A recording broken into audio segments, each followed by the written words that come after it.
का पुष्पेश सर जी के class channel में स्वागत है। आज मैं science and technology in agriculture कृषि के क्षेत्र में विज्ञान और प्रौद्योगिकी का यूज करते हुए किस तरह से कृषि में गुणात्मक सुधार होगा, किस तरह से कृषि का उत्पादन बढ़ेगा, इसके बारे में मैं बताने जा रहा हूँ। कृषि के विभिन्न क्षेत्र हैं, विभिन्न घटक हैं और हर क्षेत्र में जो है विज्ञान प्रौद्योगिकी का यूज करके हम कृषि के उत्पादन में गुणात्मक वृद्धि कर सकते हैं और जो है सरप्लस अनाज का उत्पादन कर सकते हैं। तो हम देखते हैं science and technology in agriculture किस तरह से यूज होता है, उसके बारे में जानते हैं। विभिन्न घटक में किस तरह से इसका यूज करते हुए उत्पादन बढ़ाया जाता है, इसके बारे में जानते हैं। Agriculture was backward at the time of independent. आज़ादी के समय भारत की कृषि काफ़ी पिछड़ी थी और जो है उत्पादन काफ़ी कम होता था, क्योंकि विज्ञान और तकनीकी का कृषि में उपयोग नहीं के बराबर था, जिसके कारण यहाँ कृषि का उत्पादन काफ़ी कम होता था। और जो है the feminency of the feminine frequency of feminine watch, और इसके कारण यहाँ जो है व्यापक स्तर पर अकाल पड़ता था, जिसमें लाखों का लाखों व्यक्ति जो है काल के गाल में समा जाता था, उसकी मृत्यु हो जाती थी। ऐसा ही अकाल बंगाल में कई बार पड़ा है, जिसमें जो है लाखों की जनसंख्या जो है काल के गाल में समा गया। तो कहने का मतलब कृषि का उत्पादन जो है आज़ादी के समय या आज़ादी के बाद जस्ट बिल्कुल ही कम था, परंतु today 31 to 32 crore tons of grains production, लेकिन वर्तमान में 31 से 32 करोड़ टन अनाज का उत्पादन हो रहा है, जो काफ़ी अधिक है, सरप्लस है। लेकिन जो है 1950-51 में यह उत्पादन 5.50 करोड़ टन्स था, जो आज से काफ़ी कम था। Today, India is self-sufficient in food grains and the exporting grains. आज जो है अनाज के मामले में भारत आत्मनिर्भर है और यह जो है अनाज का जो है निर्यात कर रहा है। But dearness is big problem here. The problem of inflicting malnutrition is still their population. परंतु यहाँ जो है व्यक्ति में न खरीद की क्षमता कम है, व्यक्ति के पास पैसा नहीं है, इसके चलते यहाँ जो है कुपोषण की समस्या है। अनाज पर्याप्त है सरकार के पास गोदाम में, लेकिन हर व्यक्ति को खरीदने की क्षमता नहीं है, जिसके कारण जो है ज़रूरतमंद को अनाज नहीं मिल पाता है और जो है इससे जो है मेल नेचुरेशन का शिकार होता है, कुपोषण का शिकार होता है। Population is increasing but land is limit in this situation. आज जो है जनसंख्या भारत का और विश्व का भी तेज़ी से, खास करके भारत और चीन का जनसंख्या काफ़ी तेज़ी से बढ़ रहा है। भारत के संदर्भ में देखें तो यहाँ का जनसंख्या सबसे तेज़ी से बढ़ रहा है। हो सकता है कुछ समय बाद चीन को भी यह पीछे छोड़ दे और इस बढ़ती जनसंख्या के लिए जो है अनाज की आपूर्ति यहाँ जो है काफ़ी कठिन होते जा रहा है और इसके लिए जो है अनाज का उत्पादन बढ़ाना काफ़ी ज़रूरी है। इसके लिए जो है कृषि के हर स्तर पर, हर घटक पर साइंस और टेक्नोलॉजी का जो है यूज करना काफ़ी ज़रूरी है। कंपोनेंट्स, घटक जो कृषि का विभिन्न है उसके बारे में जानते हैं।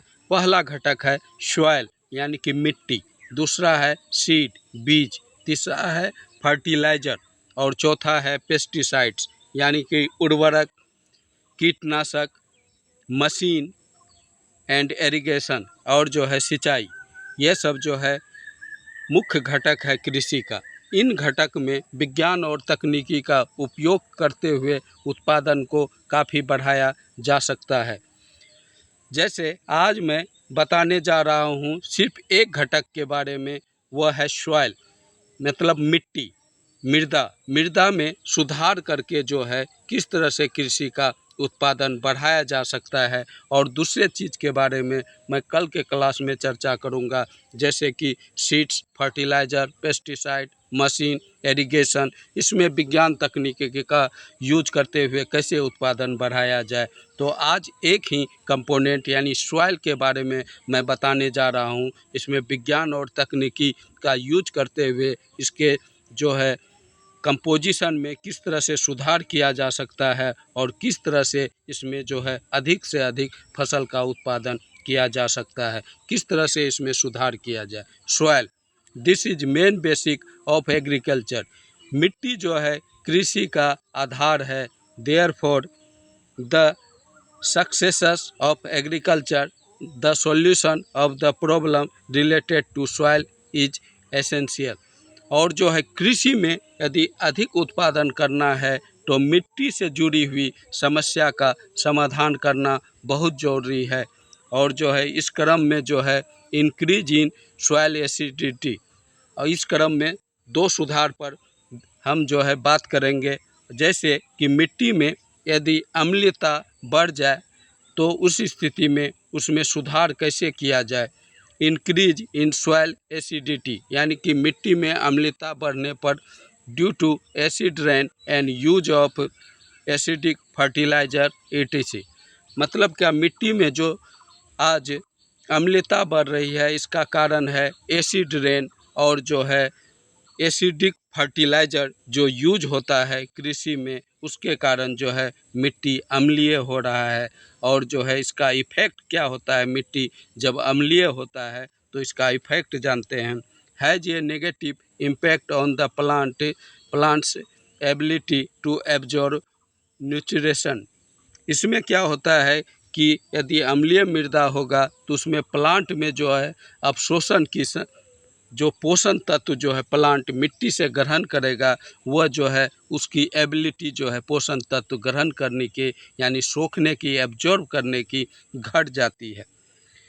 Beneficial micro organism become inactive. और क्या होता है, जो उपयोगी मिट्टी में जो है छोटे छोटे जीवाणु, जीव जंतु हैं जो मिट्टी को उपजाऊ बनाता है, वह जो है एसिडिटी के कारण या तो मर जाता है या बिल्कुल इनएक्टिव हो जाता है। सॉल्यूशन, अब इसका सॉल्यूशन क्या हो, मिट्टी की अम्लता कैसे दूर किया जाए, तो इसके लिए limestone can be use to correct acidic soil. और इसके लिए जो है मिट्टी में लाइमस्टोन जो है चूना पत्थर का उपयोग करते हुए जिस मिट्टी का गुण एसिडिटिक है उसका एसिडिटिक गुण जो है समाप्त किया जाता है और मिट्टी को जो है अच्छा बनाया जाता है, उपज के लायक बनाया जाता है। अब दूसरा इसमें प्रॉब्लम आता है मिट्टी में अल्कालाइन एंड सैलिनिटी। इसमें अम्लता मिट्टी में और क्षारीयता, अम्लता तो हो गया, इसमें क्षारीयता और जो है लवणता मिट्टी में अधिक हो जाता है। ऐसा अधिकांश जो है अधिक सिंचाई के कारण भी होता है। Due to this permeability of water reduce, therefore the supply of nutrition is disrupted. और इसमें क्या होता है, जब मिट्टी क्षारीय हो जाता है तो उसमें जो है उसमें पारगम्यता मिट्टी का जो है कम हो जाता है। वाटर जो है उसमें जो है आर पार नहीं हो सकता है और बहुत अंदर तक वाटर सिंचाई का नहीं जा सकता है। और जो है इससे जो है पोषण तत्व जो है पौधे को कम मिलता है। Adversely affect the quality of plant, इससे जो है अच्छे क्वालिटी का प्लांट यानी कि पूरा पोषण युक्त प्लांट, अच्छा खेती, अच्छा फसल नहीं होता है। तो इस प्रॉब्लम का सॉल्यूशन के लिए हम क्या करेंगे, यदि मिट्टी जो है क्षारीय हो जाए तो इसका सॉल्यूशन किस तरह से करेंगे।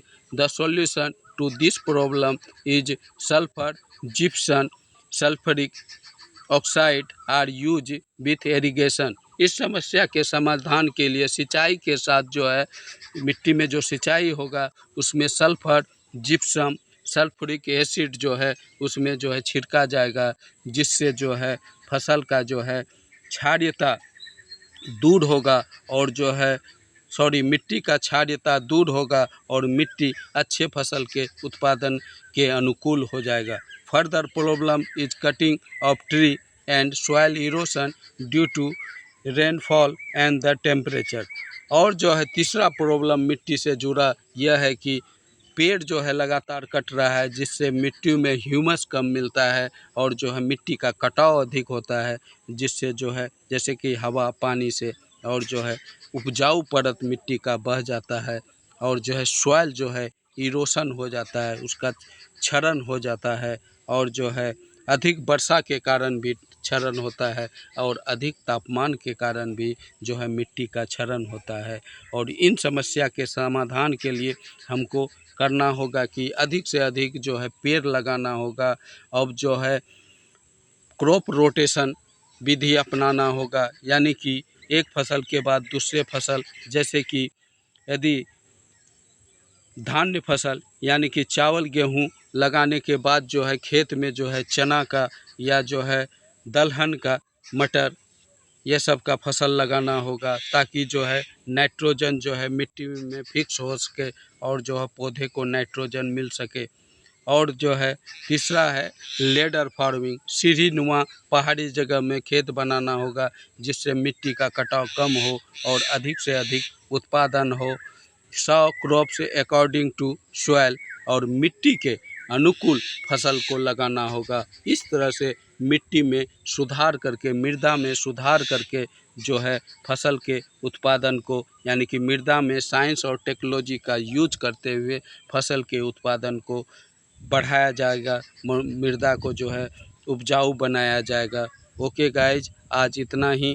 और जो है कल के क्लास में हम जो है पेस्टिसाइड्स और जो है फर्टिलाइज़र, इरिगेशन और दूसरे कंपोनेंट पर जो है बात करेंगे, और पूर्णतः जो है विज्ञान तकनीकी हर क्षेत्र हर घटक पर जो है बात करते हुए जो है कृषि के उत्पादन किस तरह से बढ़ेगा उस पर बात करूंगा। ओके गाइज, आज इतना ही। चैनल अच्छा लगा हो तो लाइक एंड सब्सक्राइब करें और दोस्तों को भी शेयर करें, उनसे भी लाइक एंड सब्सक्राइब कराएं। Okay bye.